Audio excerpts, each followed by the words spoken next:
dengan teknik seperti ini karena kita harus mengetahui tidak hanya dosen ya, tapi juga mahasiswa harus mengetahui bagaimana cara menulis.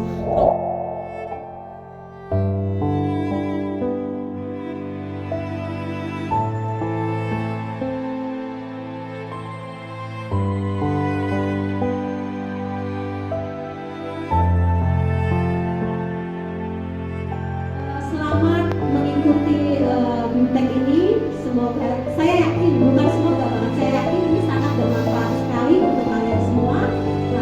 Semoga setelah mendapatkan ilmu ini praktekkan. Jadi tidak hanya diam, dengarkan, pulang, sudah berubah, tapi nanti dipraktekkan. Nanti minimal kalian mengetahui itu bagaimana cara menulis artikel dan jurnal itu bisa berubah. Seperti itu, semoga acaranya lancar dan semoga apa yang disampaikan nanti sangat bermanfaat untuk kalian. Wabillahi taufiq wal hidayah. Wassalamualaikum warahmatullahi wabarakatuh. Kalau umpamanya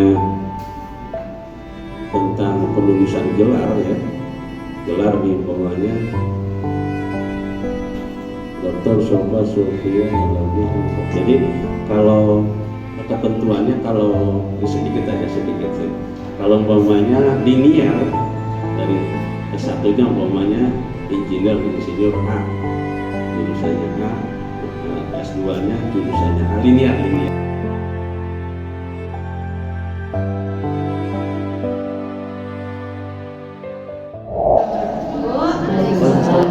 Mungkin di sini saya akan bahas untuk judulnya itu untuk judul TA nanti saya juga. Judulnya itu Sistem Informasi Pengarsipan Ijazah Berbasis Web. Arsip ijazah. Ya. Terus pengarsipan. Ya, pengarsipan. Pendahuluannya itu Tentang kumpulan ijazah pastinya ya. Iya. Diarsip. Iya. Terus pakai masih pendahuluannya kan. iya, oke. Lanjut, pakai metode apa? Bab 1 saya itu pakai metode deskriptif analitik karena kan tidak merubah karena tidak merubah data yang ada, karena ijazah itu kan sifatnya itu milik sendiri, privacy ya Bu, jadi nggak mungkin dirubah. Terus ada hasilnya berupa apa? Hasilnya berupa sebuah halaman web, aplikasi website. Jadi yang dapat diakses oleh pihak sekolah saja begitu. Oh, nggak bisa diakses oleh siswa yang Enggak, punya akun itu enggak? Tidak. Berarti manfaatnya untuk siapa nih? Untuk sekolah. Jadi membahas tentang pengarsipan dokumen siswa. Oke, kesimpulannya kira-kira jadi apa? Gimana kesimpulan dari hasil penulisan kamu? Untuk kesimpulannya itu agar jadi kreasi website itu dapat dimanfaatkan oleh sekolah. Jadi biar karena arsip itu kan tidak selamanya itu disimpan secara fisik ya Bu. Jadi harus, karena sekarang kan teknologi itu udah pesat gitu. Jadi biar tidak karena tidak ada aplikasi. Ya. Oke. Jadi kesimpulannya membuat aplikasi untuk menghasilkan jasa ya.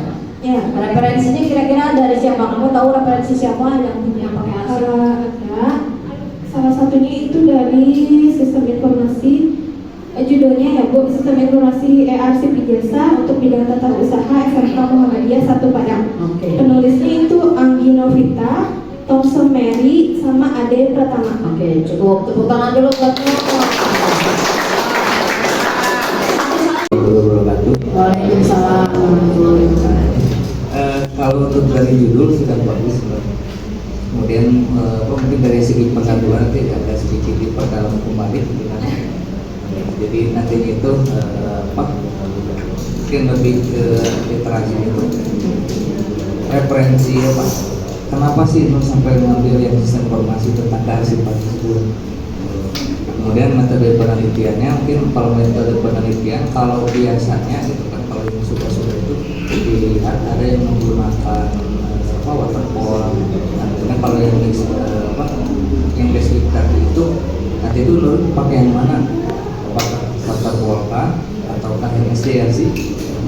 Iya. Ya, kemudian dari si hasilnya, mungkin hasilnya itu kan membandingkan dari yang pertama gitu kan, anggap saja tidak menggunakan sistem informasi, kemudian sampai hasilnya itu setelah menggunakan sistem informasi bagaimana.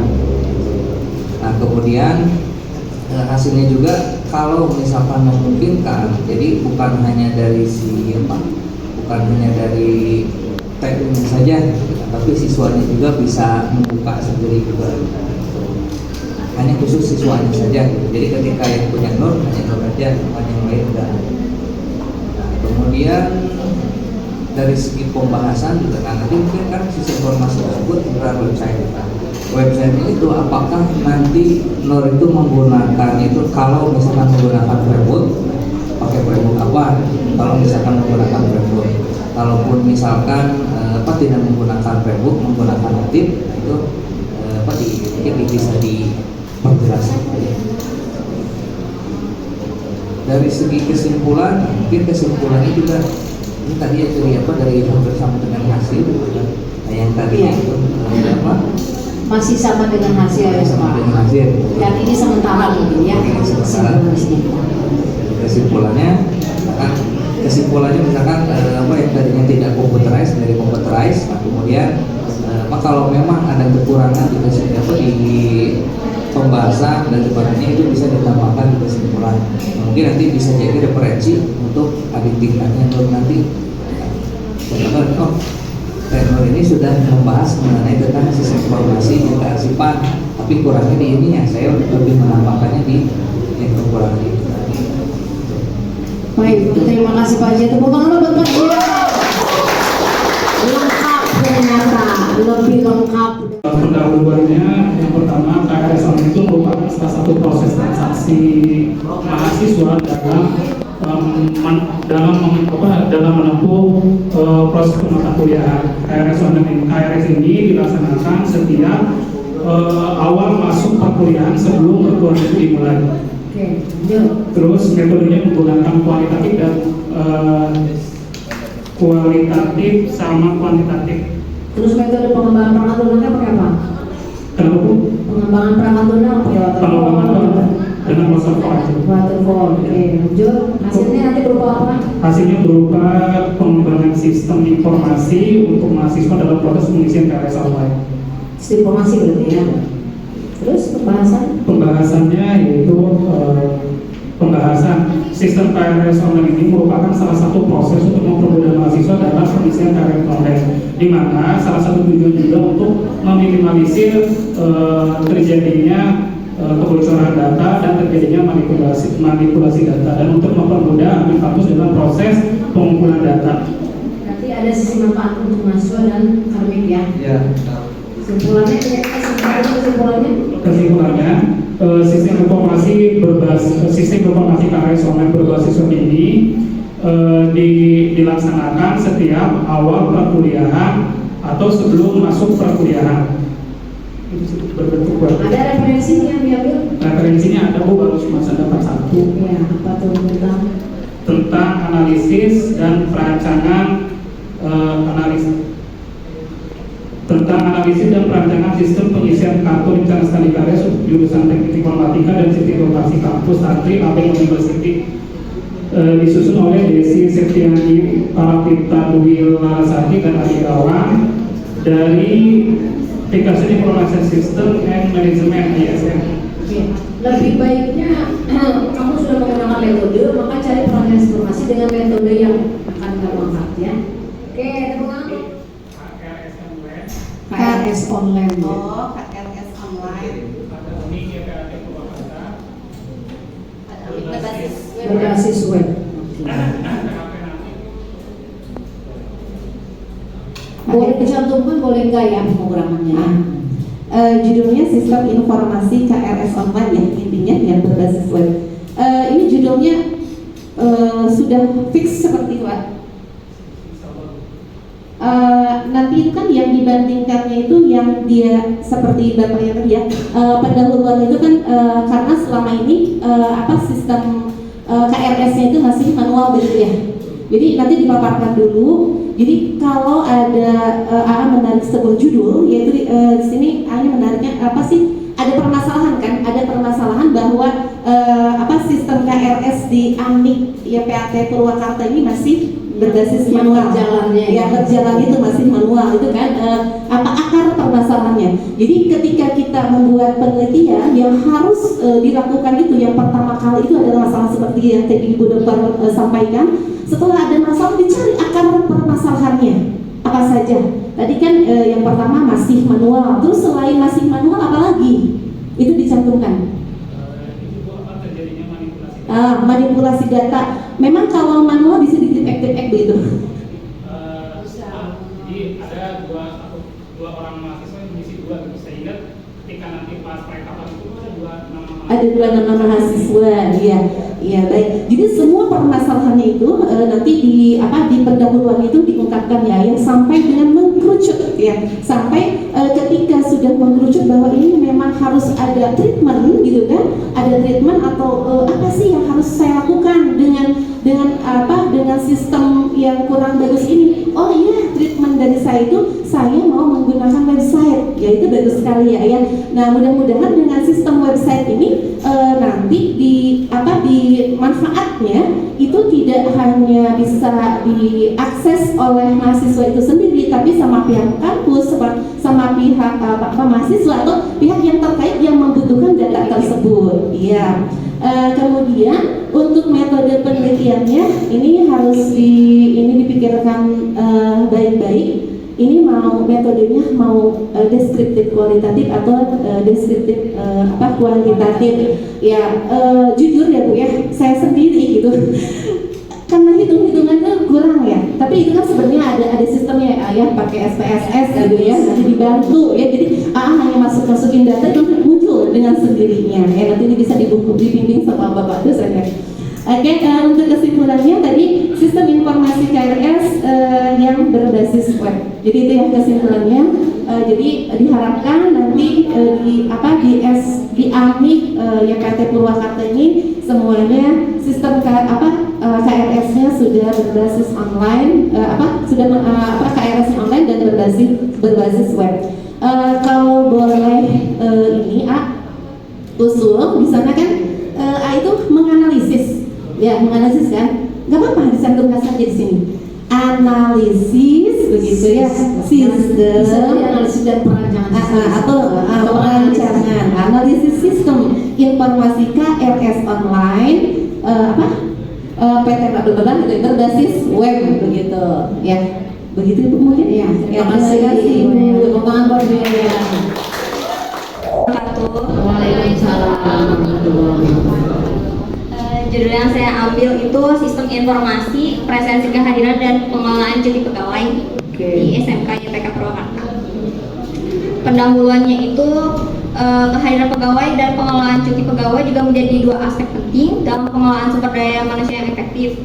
Maka karena itu, pendidikan perlu mempertimbangkan penerapan sistem presensi kehadiran pegawai yang terintegrasi dan efisien serta sistem pengelolaan cuti yang terstruktur untuk mencapai efektivitas yang optimal. Oke, lanjut.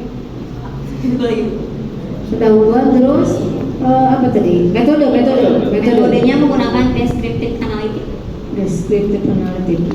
Metode pengembangan sistemnya pakai apa?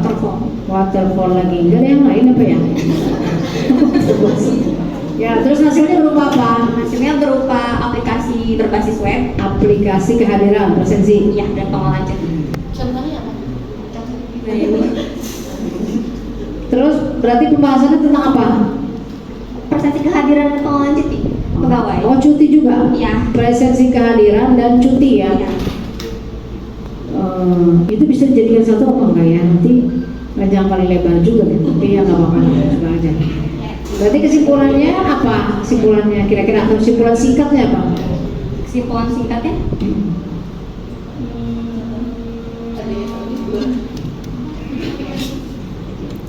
Kesimpulan singkatnya? Ya itu kamu buat apa? Infonya yang membuat sistem informasi tadi. Sistem informasi apa aplikasi? Sistem informasi berbasis web, jatuhnya jadi aplikasi berbasis web gitu. Hasilnya aplikasi berarti ya. Iya. Karakternya informasi. Iya. Oke, referensi ada ya? Referensi ada Dari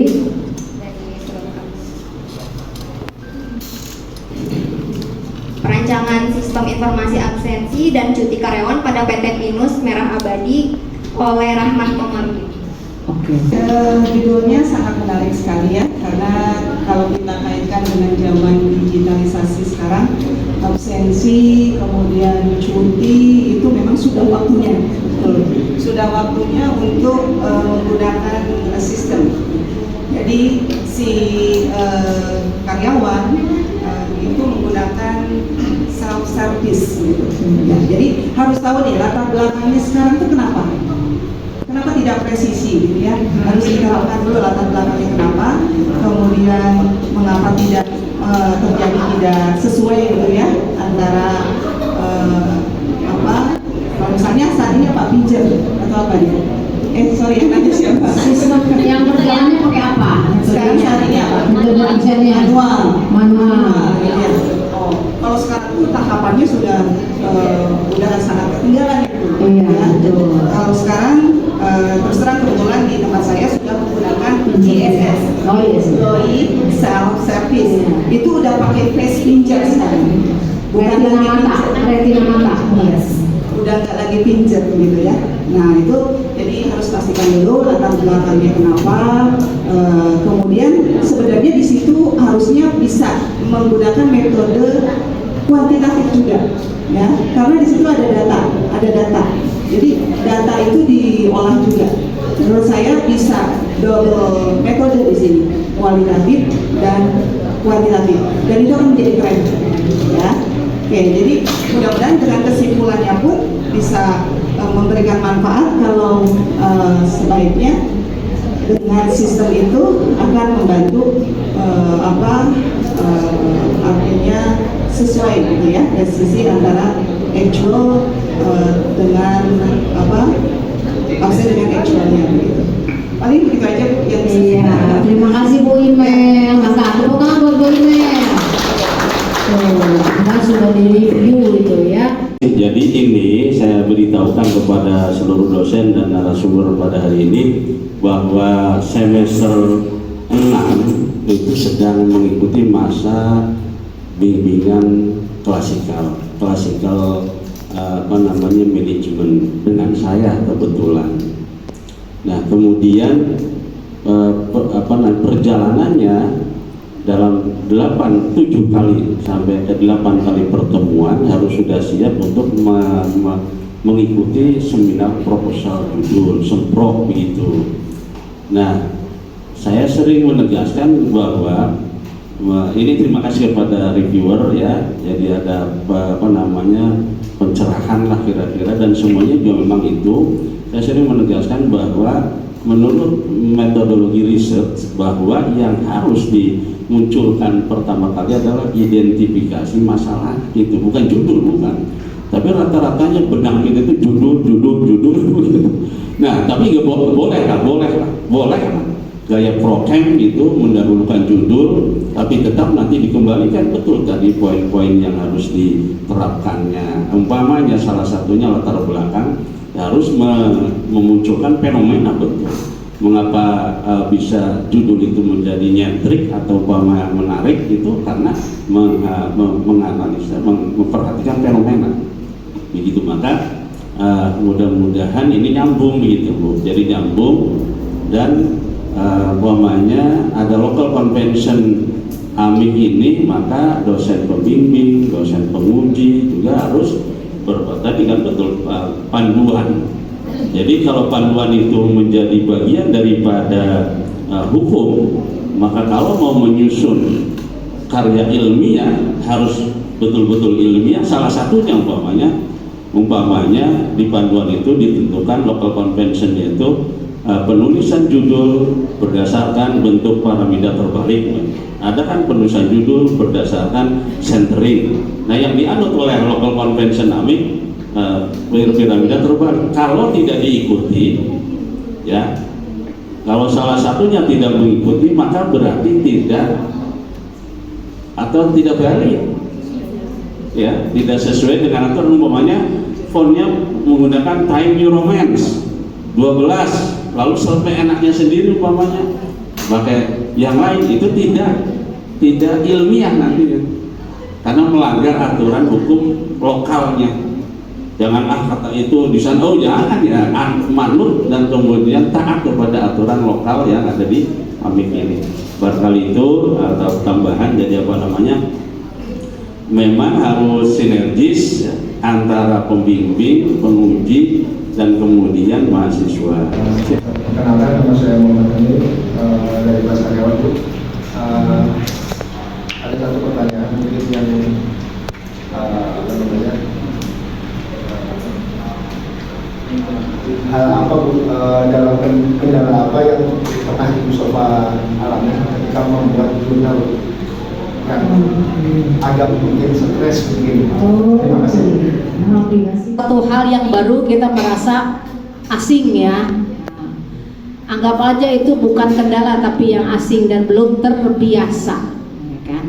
Awalnya saya menulis apa? Ketika itu adalah yang terbit di jurnal ya. Ada keterpaksaan untuk jabatan akademik. Harus ada artikel yang dipublikasi gitu. Kita nulisnya biasanya mah di makalah ya, disimpan di perpus, disimpan di saya gitu, tumpukan banyak tuh ya. Terus sekarang harus terbit di jurnal. Awalnya itu ya. Pertama kali saya menulis itu tentang analisis kualitas perangkat lunak di STT dulu. Saya menguji perangkat lunak di perguruan tinggi itu seperti apa, saya menganalisis. Jadi maksudnya ke SQA, Software Quality Assurance. Kebetulan pada saat itu habis ngajar rekayasa perangkat lunak gitu, jadi referensinya ada ya.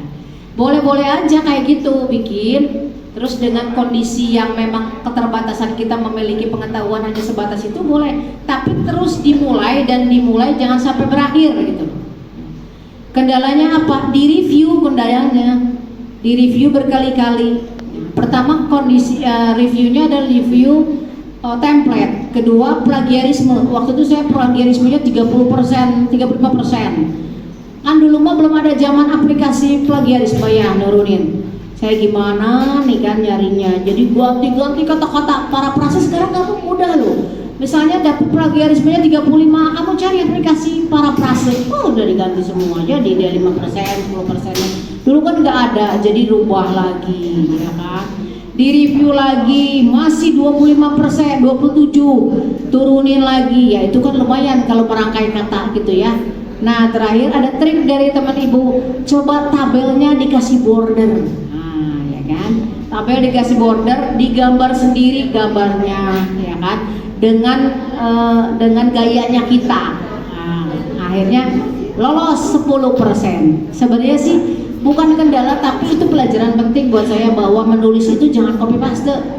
Ketika kamu ngutip, halo, nah ya kalau nanti literaturnya isinya kamu nanti 20 halaman isi punya orang semua, bimbingan ibu pasti ibu suruh ganti, bukan ditolak, diganti, ya kan? Jadi kamu parafrase dulu. Walaupun ngutip parafrase, kutip parafrase, plagiarismenya berarti sedikit ya. Sebenarnya itu bukan hambatan tapi pembelajaran. Anggaplah itu hambatan karena kita merasa belum mampu ya. Tapi setelah itu nulis. Bahkan saya pernah ketika kuliah S3 satu malam satu jurnal, satu artikel. Tapi gak tidur. Udahannya tensi naik. Bakatku terpaksa, soalnya kalau nggak itu nggak lulus gitu kan. Jadi harus keterpaksaan dulu ya, awalnya keterpaksaan dulu, lama-lama jadi habit ya, jadi keterbiasaan. Itu mungkin ya, mudah-mudahan kalian semua tidak mengalami hambatan. Anggaplah sesuatu itu bukan hambatan tapi pengalaman ya. Terima kasih kepada Dewan Dosen, terima kasih kepada Ketua Yayasan yang telah hadir. Terima kasih juga kepada mahasiswa yang telah ya mengikuti bimbingan teknik pada sore hari ini. Beri aplaus kepada narasumber kita hari ini. Ya, dengan harapan kita mengikuti bimbingan teknik ini jadi rajin menulis begitu. Jadi bisa menulis artikel untuk dipublikasikan di jurnal internasional mungkin. Amin. Ya Rabbal Alamin. Nah, terima kasih juga saya Denarian Dika sebagai moderator sekaligus MC.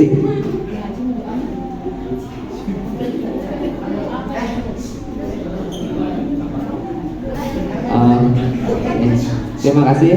Saya juga mohon maaf sebagai moderator dan MC apabila ada kesalahan.